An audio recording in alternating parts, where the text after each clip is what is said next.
todos do nono ano, dando prosseguimento no nosso conteúdo, e o tema da aula está aí no nosso slide, a Era Vargas, parte 4. Então vamos. Bom, por fim, a quarta e última aula sobre essa Era Vargas. Era essa que começou em 1930 e foi até 1945.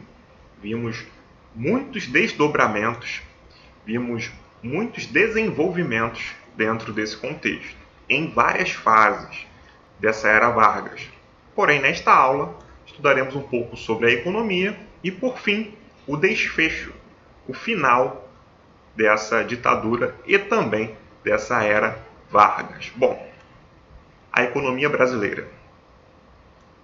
Dentro desse contexto todo da Era Vargas, o Brasil se desenvolveu, o Brasil progrediu, tanto economicamente como em termos gerais. Lembrando, 1930 foi um golpe, 1937 outro golpe, porém, através desses golpes, coisas positivas e negativas aconteceram em nosso país. Em relação à política externa, ou seja, a política do lado de fora do nosso país, o Brasil, o governo Vargas, buscou assim se favorecer. Por quê? Ele estreitou os laços com os Estados Unidos, como também com a Alemanha. Antes mesmo da Segunda Guerra Mundial, que estudaremos ainda, os Estados Unidos se aproximaram do Brasil, buscando ter assim um país estratégico na América do Sul, em caso de uma guerra.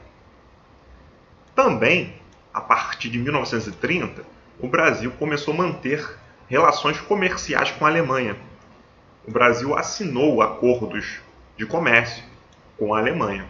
Então, o primeiro grande país nesses acordos foram os Estados Unidos e o segundo foi a Alemanha. Então, o Brasil procurou assim externamente ter créditos, ter financiamentos para o país. Mas calma aí, uma observação. Em outras aulas eu chamei a atenção da política nacionalista desse governo Vargas, favorecendo aquilo que era de dentro. Claro, ele assim agiu, como também ele buscou o capital externo, a ajuda externa financeira desses dois principais países, e assim o país começou a se desenvolver mais ainda.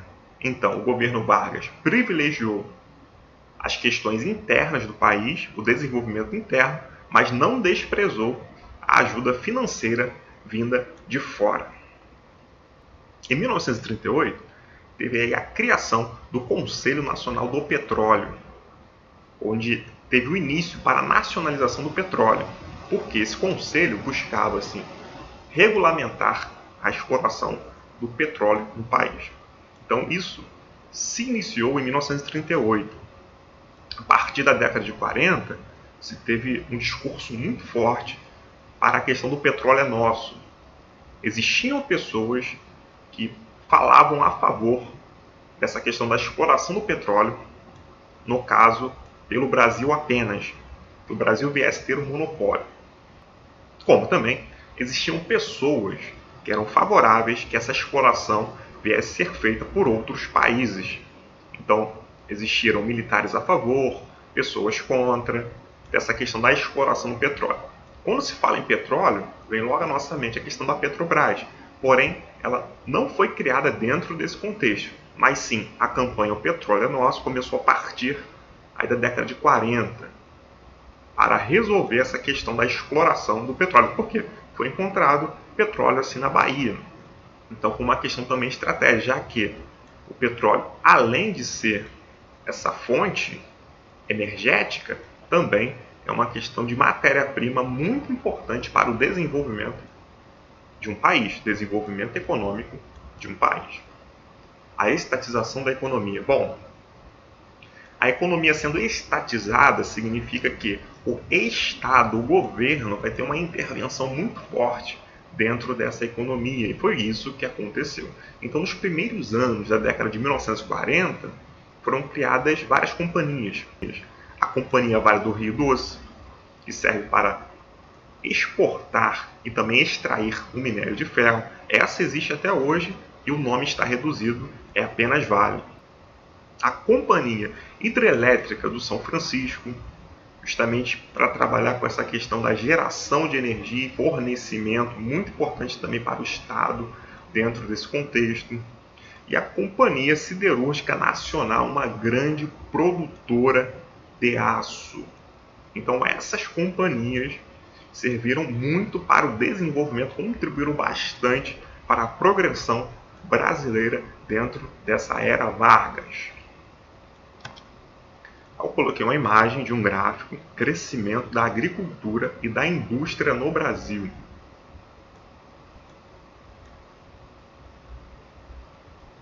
Aqui a indústria, 21% em 1920. A agricultura, 79%. Ou seja, o país dependia assim, dessa agricultura, principalmente da exportação do café. A partir de 1940, indústria, 43%. Agricultura, 57%.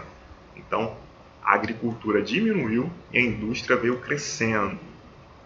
Dentro desse contexto de 1920, a industrialização era muito simples. Eram produtos de bens não duráveis. Aí se tinha questão de alimentação, remédios e etc. Como também indústria de bens semi-duráveis, roupas, calçados.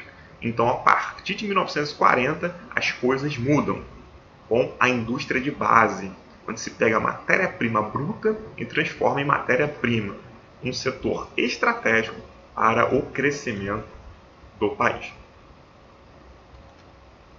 Repressão, violência e tortura. Bom, alguns instrumentos foram utilizados. Como estudamos, a partir de 1937, inicia-se assim o Estado Novo, a primeira ditadura no nosso país.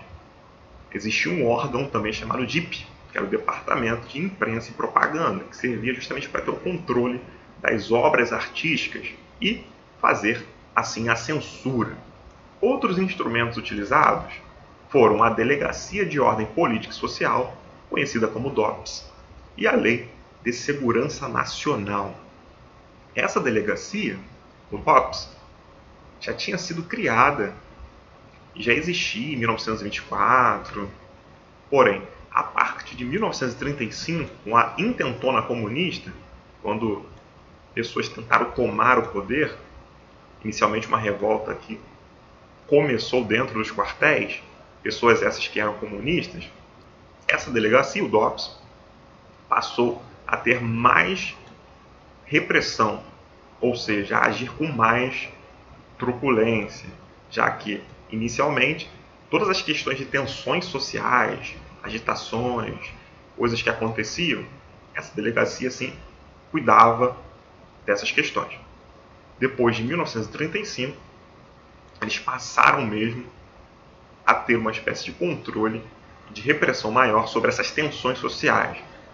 Essa Lei de Segurança Nacional era um julgamento específico em relação a esses crimes políticos e sociais. O Brasil na Segunda Guerra Mundial. Bom, o Brasil entrou na guerra ao lado dos aliados, França, Inglaterra, Estados Unidos, inicialmente. Mas lembrando aqui uma questão que eu falei no início da aula, o Brasil antes ele tinha relações comerciais tanto com os Estados Unidos, que eram os primeiros, com a Alemanha. Em um lado da guerra estavam os aliados, França, Inglaterra, Estados Unidos. Do outro, o eixo, Alemanha, Itália, Japão. Então o Brasil ele buscou inicialmente, antes de entrar nessa guerra, fazer um jogo duplo, em busca de vantagens econômicas, enviando borracha, minérios, mas a Alemanha atacou navios mercantes brasileiros. Por quê? A Alemanha fez isso a fim que o Brasil se posicionasse por um lado. E assim o Brasil fez. Foi para o lado dos aliados, dos Estados Unidos, claro, da Inglaterra e da França, e não para o lado do eixo, da Itália, Alemanha e do Japão. Então teve esse ataque de submarinos alemães a navios mercantes brasileiros e 600 pessoas morreram. Assim, em 1942, o Brasil entrou na guerra ao lado dos aliados. Então, no início, ali, o Brasil procurou se favorecer fazendo o jogo duplo, tanto enviando matérias-primas para os Estados Unidos, como também ali para a Alemanha. Depois teve que se posicionar e o governo Vargas entrou ao lado dos aliados. O fim do Estado Novo. Bom, o Brasil, ao entrar na guerra, teve até uma boa participação que veremos em outra aula. Mas isso contribuiu para o fim do Estado Novo, o fim dessa ditadura de Vargas, já que Vargas ele lutou contra ditaduras na Europa. O Brasil lutou contra essas ditaduras. Fascismo na Itália, nazismo na Alemanha, mas o Brasil estava vivendo em uma ditadura. Então era uma questão muito ilógica isso que aconteceu. Também, depois que a União Soviética fez parte dos aliados, aí ficou Inglaterra, França, Estados Unidos e União Soviética, e Vargas lutou ao lado também, ou seja, o Brasil, Vargas permitiu assim que o Partido Comunista Brasileiro voltasse, porque todos os partidos tinham sido fechados. Então não só o Partido Comunista Brasileiro voltou. Por quê? Vargas ele foi pressionado, já que ele lutou ao lado da democracia contra as ditaduras da Europa, contra o fascismo e o nazismo, ele foi pressionado a convocar eleições em 1945, no fim da guerra, porque a guerra foi de 1939 até 1945. Então ele fazendo isso foi pressionado a convocar essas eleições. Assim, os partidos ressurgiram. A UDN, União Democrática Nacional, o PSD, Partido Social Democrático, o Partido Comunista Brasileiro. Então, cada qual indicou ali um candidato para as eleições que aconteceriam. Porém, Vargas, sendo pressionado dessa forma, ele não estava disposto a deixar o cargo de presidente. Assim, ele buscou um apoio dos comunistas e da população como um todo e lançou o movimento cremista, o cremismo. Queremos Getúlio Vargas de volta, queremos Vargas de volta, dizia esse movimento, porque ele não queria sair do poder, ou seja, estava no poder desde 1930 e queria assim continuar, permanecer ainda no poder, sendo que Vargas ele foi acusado também de comunista, já que como ele lutou ao lado dos aliados, lembrando, mais uma vez, Inglaterra, França, Estados Unidos e União Soviética, que era uma ditadura esquerdista. Ela entrou ao lado depois. Vargas foi obrigado, assim, a soltar os presos políticos comunistas que estavam em nosso país, como também a declarar a anistia, ou seja, o perdão dos crimes políticos. Então ele foi chamado assim também de comunista dentro desse contexto. E também ele foi pressionado porque guerreou contra ditaduras e era um ditador. Então militares pressionaram Getúlio Vargas e Vargas renunciou, foi tirado assim do poder por esses militares, por essas pessoas. Bom, mesmo tendo essas eleições marcadas, Vargas queria permanecer no poder e assim ele foi retirado por essa pressão dos militares. Observação: quando Vargas foi tirado do poder, assumiu o ministro do Supremo Tribunal Federal, José Linhares, até as eleições de fato ocorrerem. Aí eu coloquei uma charge que faz uma relação com a história da Branca de Neve e os Sete Anões. Aí Vargas fala: espelho meu, existe algum governo mais popular que o meu? O espelho responde: o seu é populista sim, já democrático.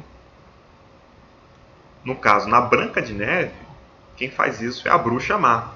Então, segundo o chargista aí, ele coloca o governo de Getúlio Vargas como um governo danoso, ruim. E essa questão do populista é que Vargas se aproveitou da sua imagem e fez esse governo populista, atendendo algumas demandas, algumas questões dos trabalhadores, tendo assim forte apoio dos operários e dos trabalhadores como um todo. Logicamente, trabalhadores urbanos, já que as leis trabalhistas para o campo, só a partir da década de 60 que isso vai começar a acontecer.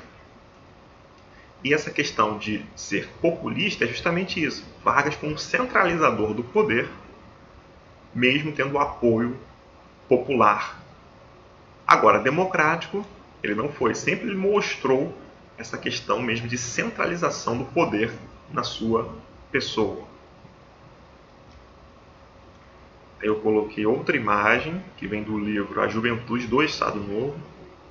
Vargas lá canetando, entrando em ação em prol dos trabalhadores, das famílias, a fim que elas viessem conseguir uma casa própria, etc. Essa cartilha servia assim como uma doutrinação, falando logicamente bem do governo. Outra imagem também desse livro, A Juventude do Estado Novo, levantando a questão patriótica, já que o governo de Vargas era nacionalista e levantava-se essa bandeira do nosso país. Bom, em termos gerais, tanto para o bem como para o mal, Vargas foi um político e agiu à luz daquilo que ele achava coerente no momento.